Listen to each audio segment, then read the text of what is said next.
Hello everyone, मेरा नाम है हर्ष और आप देख रहे हैं मेरा यूट्यूब चैनल दी हर्ष एचआर।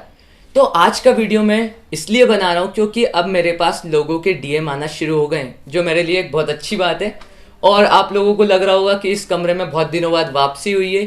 तो आज एक सब्सक्राइबर का, पहचान के ये सब्सक्राइबर, उसका मेरे पास डीएम आया कि भाई आपने अपनी फिटनेस जर्नी की जो वीडियो बनाई है उसमें ये तो बता दिया कि आपने 25 किलो वेट पुट ऑन किया है, लेकिन हम कैसे पुट ऑन कर सकते हैं वो वेट?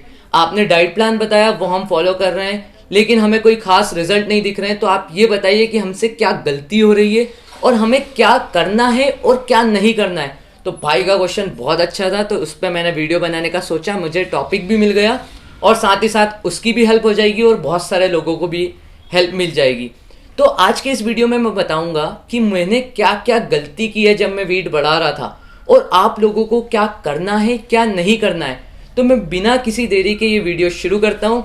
तो अगर आप लोगों ने अभी तक मेरे YouTube चैनल को सब्सक्राइब नहीं किया है तो सब्सक्राइब बटन पर क्लिक करिए और साथ ही साथ बेल आइकन का ऑप्शन भी दबाइए। इससे ये होगा कि अगर मैं फ्यूचर में कोई भी वीडियो अपलोड करता हूँ तो आप लोगों तक उसका नोटिफिकेशन आ जाएगा।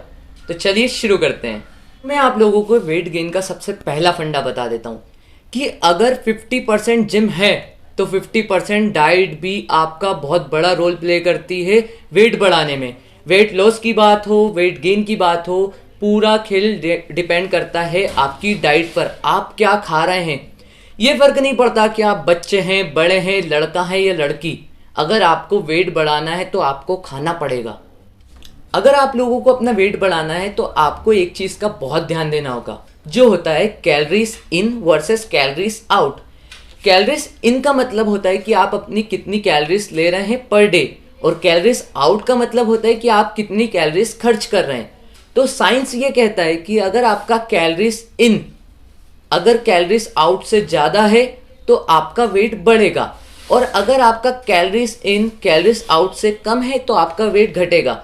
तो अगर आप लोगों को वेट बढ़ाना है तो सबसे पहले तो ये हो गया कि आपको कैलोरीज ज़्यादा लेना पड़ेगी। किससे? जो आप खर्च कर रहे हो उससे।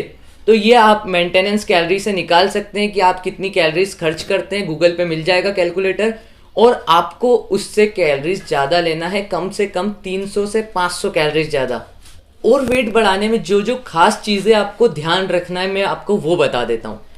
आपको ध्यान रखना है अपने प्रोटीन इंटेक पर।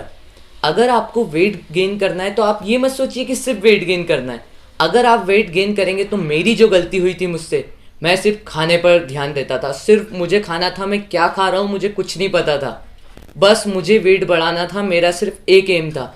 तो मैंने उस चक्कर में जंक फूड भी खाए, फास्ट फूड भी खाए, जिससे ये हुआ मेरा वेट तो बढ़ गया, लेकिन उसके साथ साथ मेरी बॉडी पर एक फैट की लेयर भी चढ़ गई।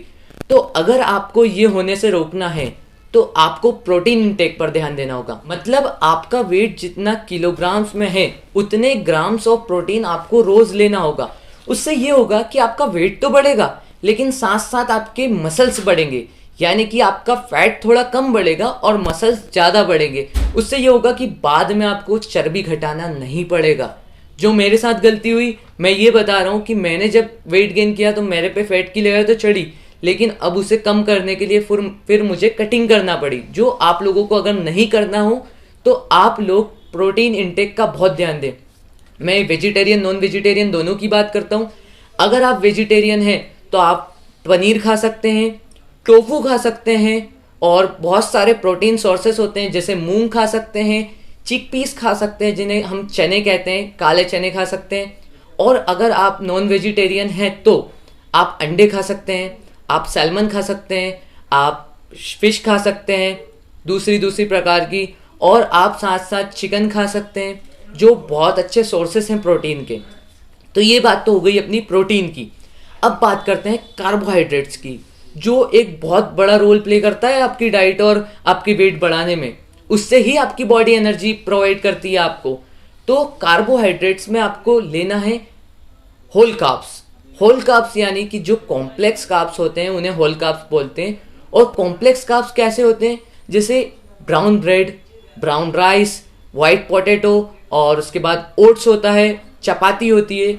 आपको जो सिंपल कार्ब्स हैं उन्हें छोड़ना है। सिंपल कार्ब्स कैसे होते हैं? जैसे वाइट राइस सिंपल कार्ब्स होता है, जंक फूड सिंपल कार्ब्स होते हैं, शुगर सिंपल कार्ब्स होता है, आपको उन सब चीज़ों से ध्यान हटाकर आपको कॉम्प्लेक्स कार्ब्स की तरफ बढ़ना है। जिससे ये होगा कि आपका वेट तो सिंपल कार्ब्स से भी बढ़ेगा और कॉम्प्लेक्स कार्ब्स से भी बढ़ेगा, लेकिन उसका कॉम्प्लेक्स कार्ब्स का आपको फ़ायदा यहाँ दिखेगा कि आपकी बॉडी पर वो चर्बी नहीं चढ़ने देगा। मतलब आपकी बॉडी पर जो एक्सेस फैट आ जाता है, जो पेट पर आ जाएगा, चेस्ट पर आ सकता है, वो बढ़ने से रोकेगा। तो जो वेट बढ़ाने का खेल है वो आपको दिमाग से खेलना है, क्योंकि बाद में ये ना हो कि आपके ऊपर एक बड़ी सी मोटी सी फैट की लेयर चढ़ जाए और उसे आपको हटाने में पसीना आ जाए। तो इसलिए आपको अभी से ध्यान देना है, आपको जंक फूड पर ज़्यादा ध्यान नहीं देना है। आपको ये छोटी छोटी चीज़ें जो मैंने बताई है, calories in versus calories out, protein intake, carbohydrate intake, इन चीज़ों पर ध्यान देना है, जिससे आपका वेट तो बढ़ेगा ही बढ़ेगा, लेकिन एक अच्छे फॉर्म में बढ़ेगा। मैंने बहुत सारे लोगों को देखा है पतले रहते हैं बचपन में और वेट बढ़ाने के लिए इतना खा लेते हैं कि वो फिर जिंदगी भर मोटे ही रहते हैं। बॉडी शेमिंग नहीं कर रहा हूँ, बस ये बता रहा हूँ कि पहले बचपन में पतले थे, वेट बढ़ाना था, कुछ भी खाया, मोटे हो गए, अब वेट कम ही नहीं हो रहा है। तो ये बाद में बहुत प्रॉब्लम देता है। वेट बढ़ाना घटाना एक अपनी जगह पर है, लेकिन आपको लाइफ में हेल्थी रहने का सोचना चाहिए, जिससे ये होगा कि आपको कोई डिसीज़ भी नहीं होती है, आप हर जगह एक्टिव भी रहते हैं, आप फिजिकली एक्टिव भी रहते हैं, और साथ ही साथ आपको एक अंदर से कॉन्फिडेंस रहता है। ये तो मैंने आप लोगों को कुछ पॉइंट्स बता दिए कि आपको क्या क्या करना है। अब बात आती है आपको क्या क्या खाना है वेट बढ़ाने के लिए। तो ये वाला वीडियो जो है मेरा, ये पूरा देखिए, इसमें मैंने पूरी चीज़ें बताई है कि आप अगर जिम जाते हैं तो आपको प्री वर्कआउट में क्या लेना है, पोस्ट वर्कआउट में क्या लेना है, ब्रेकफास्ट में क्या लेना है, लंच में क्या लेना है, डिनर में क्या लेना है, और उसमें एक अच्छा कैलोरी सरप्लस बताया मैंने, जो आपको सबको मदद करेगा वेट बढ़ाने में। तो अगर आपको ये वीडियो मेरा अच्छा लगा हो तो आप मेरे वीडियो को लाइक करिए, मेरे चैनल को सब्सक्राइब करिए, और आपको ऐसी कोई भी क्वेरी हो, जैसे इस भाई ने पूछा मुझसे, वैसे ही आप भी मुझसे पूछ सकते हैं, और आप मुझे डीएम में बता सकते हैं। इंस्टाग्राम की लिंक भी मैं डिस्क्रिप्शन में दे दूंगा, या आप मुझे कमेंट सेक्शन में भी बता सकते हैं।